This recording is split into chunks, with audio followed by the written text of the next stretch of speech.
Hoy profundizamos en uno de los períodos más cruciales de la historia de México, la Revolución Mexicana, una época de importantes cambios y agitación. Pero antes de profundizar en los detalles, preparemos el escenario y pintemos un cuadro de cómo era el país antes de la Revolución. Nuestro viaje comienza con el gobierno de Porfirio Díaz, una de las figuras más dominantes y polarizadoras de México.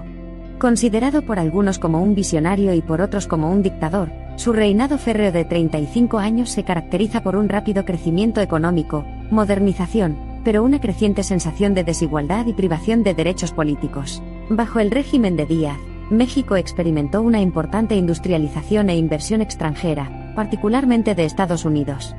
Este milagro mexicano se concentró en los centros urbanos y las grandes propiedades y benefició enormemente a las clases acomodadas, al tiempo que descuidaba la difícil situación de la población rural empobrecida. La pirámide social era una cruda realidad en México. Los terratenientes ricos y los inversores extranjeros acumularon un poder y una riqueza significativos, mientras que la población mayoritariamente indígena y mestiza trabajó arduamente en la pobreza, manteniendo un gran resentimiento contra la élite porfiriana. Mientras tanto, Díaz consolidó aún más su control del poder manipulando continuamente el proceso democrático. Se pisoteó el principio de no reelección, y se mantuvo bajo control a una máxima oposición políticamente activa y digna. La represión de las libertades democráticas, y el afianzamiento de las disparidades en la vida económica y social comenzaron a sembrar las semillas del descontento entre varias facciones de la sociedad mexicana, desde intelectuales radicales hasta líderes sindicales y campesinos insurgentes. Con el tiempo, estos grupos dispares comenzaron a encontrar puntos en común, y juntos lanzaron uno de los períodos más transformadores de la historia de México, la Revolución Mexicana. El detonante de la revolución fue la fraudulenta campaña de reelección de Porfirio Díaz en 1910. Revolucionarios como Francisco I. Madero, Emiliano Zapata y Pancho Villa vieron la oportunidad perfecta, y hicieron sonar el llamado a las armas, proclamando sufragio efectivo, no reelección y tierra y libertad mientras gritan. Sus demandas eran simples, pero profundas: querían una democracia libre del control de la élite rica, y querían que las enormes haciendas de México se disolvieran, y la tierra se redistribuyera entre los campesinos. La revolución comenzó lentamente, pero las hostilidades alcanzaron su punto máximo cuando las fuerzas rebeldes de Madero entraron en la Ciudad de México en 1911, lo que obligó a Díaz a dimitir y abandonar el país. Sin embargo, el vacío creado por la partida de Díaz condujo a un período caótico de facciones en competencia y alianzas cambiantes, un período que los historiadores denominaron la Decena Trágica. La Decena Trágica fue testigo de una feroz lucha de poder entre los partidarios del gobierno de Madero y aquellos que abogaban por el regreso a la orden de Porfirio Díaz. Las fuerzas intervencionistas extranjeras, en particular de Estados Unidos, Japón y las potencias europeas, complicaron aún más la situación. A pesar de tal tumulto, Madero ganó las elecciones presidenciales de 1911. Sin embargo, sus elevadas ideas sobre la reforma democrática y su compromiso con una reforma agraria limitada rápidamente alienaron a varias facciones revolucionarias que anhelaban un cambio más profundo. Los grupos marginados aprovecharon la oportunidad para impulsar sus demandas por la fuerza. Exigieron no solo cambios políticos sino también reformas sociales y económicas, sobre todo a través de las reformas agrarias. Como resultado, varias figuras revolucionarias emergieron como defensores de diferentes causas: Emiliano Zapata en el sur luchando por tierra y libertad y Pancho Villa en el norte, abogando por reformas democráticas y control gubernamental. Estos líderes revolucionarios a menudo lucharon entre ellos, involucrando al país en un conflicto más profundo. Si bien todos compartían el mismo detesto por el antiguo régimen, las estrategias que emplearon, su visión de un nuevo México, y los métodos que utilizaron para lograr esa visión eran fundamentalmente diferentes. No se puede olvidar el tremendo sufrimiento causado por estos años de lucha. Se perdieron vidas, las familias quedaron destrozadas y las comunidades quedaron en ruinas. La Revolución Mexicana fue, en muchos sentidos, una guerra civil en la que mexicanos de todos los ámbitos de la vida lucharon por sus creencias y su visión de una sociedad más justa. En medio de este caos y derramamiento de sangre, los líderes revolucionarios continuaron movilizando el apoyo popular y combatiendo a las fuerzas contrarrevolucionarias. Uno de esos líderes fue Álvaro Obregón, un brillante estratega y zapatista convertido en constitucionalista que emergió como una figura clave en las últimas etapas del período revolucionario. En 1913, las esperanzas de un México pacífico y estable volvieron a parecer remotas con el derrocamiento y asesinato de Madero en la Decena Grande, los 10 Grandes. Este evento fragmentó aún más el movimiento revolucionario, y algunos se alejaron de los principios democráticos hacia un enfoque más autoritario. La caída de Madero y el posterior ascenso de Victoriano Huerta a la presidencia marcaron un giro desalentador en la revolución.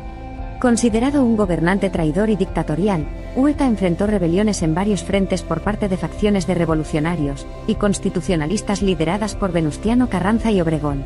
En medio de tal caos, Venustiano Carranza, un líder moderado, logró consolidar las diferentes facciones revolucionarias bajo la bandera constitucionalista y asegurar el reconocimiento y apoyo de Estados Unidos. Las fuerzas de Carranza se vieron reforzadas aún más por el estratégicamente brillante Álvaro Obregón, lo que marcó significativamente el principio del fin para Huerta. El régimen de Huerta enfrentó numerosos desafíos, tanto internos como externos. Las oposiciones se hicieron más fuertes y organizadas, con varias facciones fusionándose en torno a un objetivo común, la destitución de Huerta por cualquier medio necesario. A medida que la soga se estrechaba en torno a su régimen, Huerta finalmente huyó del país, marcando efectivamente el final de su mandato. Con Huerta derrocado, los constitucionalistas de Carranza tomaron el control. Sin embargo, la renuncia de algunos de los rasgos más atractivos marcó una de las etapas finales de la revolución, principalmente las reformas agrarias. Estos eran complejos y se implementaron muchos programas diferentes en todo el país. Uno de esos programas importantes que atrajo mucha atención tanto a nivel nacional como internacional fue la implementación de la Constitución Mexicana de 1917. Encarnaba una parte importante de los ideales de la revolución, un fin formalizado del sistema de haciendas, la institucionalización de los derechos laborales, y la protección explícita de los derechos de las comunidades indígenas. Es la base de la actual estructura política de México.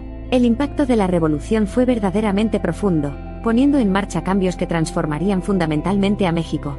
Uno de los efectos más visibles fue la pérdida de poder de la élite terrateniente tradicional, que había dominado el país desde la época colonial española. La revolución también trajo consigo una nueva comprensión y apreciación del patrimonio indígena de México.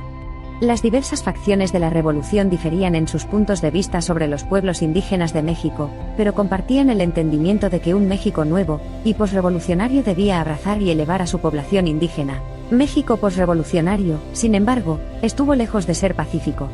Los conflictos internos continuaron empañando el panorama político, seguidos rápidamente por la consolidación del poder por parte de un partido político, el Partido Nacional Revolucionario, más tarde rebautizado como Partido Revolucionario Institucional, PRI, que dominó la política mexicana durante más de 70 años. Independientemente de las críticas a la revolución y sus resultados, es incuestionable que fue un período de transformación vital.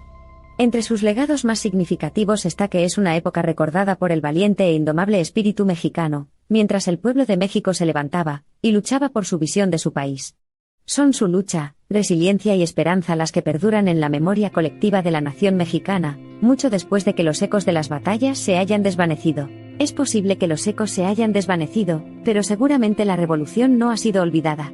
El pueblo mexicano lo mantiene cerca de sus corazones como testimonio de su resiliencia, y el mundo lo recuerda como un momento crucial que dio forma al México moderno. La próxima vez que mires a México, mira más allá de sus impresionantes paisajes y su colorida cultura, y reconoce los ecos del pasado que continúan resonando en el presente. Desde el gobierno dictatorial de Porfirio Díaz hasta el establecimiento de la Constitución, desde los gritos de batalla de Zapata y Villa hasta el susurro de las estructuras políticas contemporáneas, la Revolución Mexicana abarca un vasto panorama de cambio. Es una transformación que solo puede entenderse verdaderamente cuando se profundiza no solo en los libros de historia, sino en los corazones y las mentes mexicanas, y en la inevitable conjunción del pasado y el presente. No olvidemos estas palabras del estadista y revolucionario mexicano Francisco Madero: es necesario que ahora luchemos por el establecimiento de una democracia real, por el gobierno del pueblo y solo por el pueblo, y que veamos nuestra causa hasta el final. La Revolución Mexicana nos recuerda una y otra vez nuestro deber de luchar por un mundo mejor, un mundo donde la voz del pueblo no solo sea escuchada sino actuada, un mundo libre de distinciones de clases arraigadas y de distribución injusta del poder.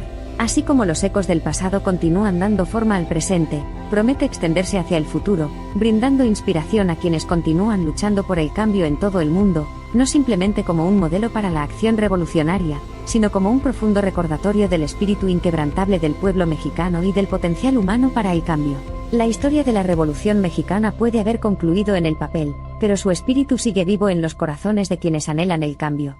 Cada paso dado hacia la igualdad, la justicia y el progreso en México, y más allá, continúa contribuyendo al viaje revolucionario que comenzó hace más de un siglo.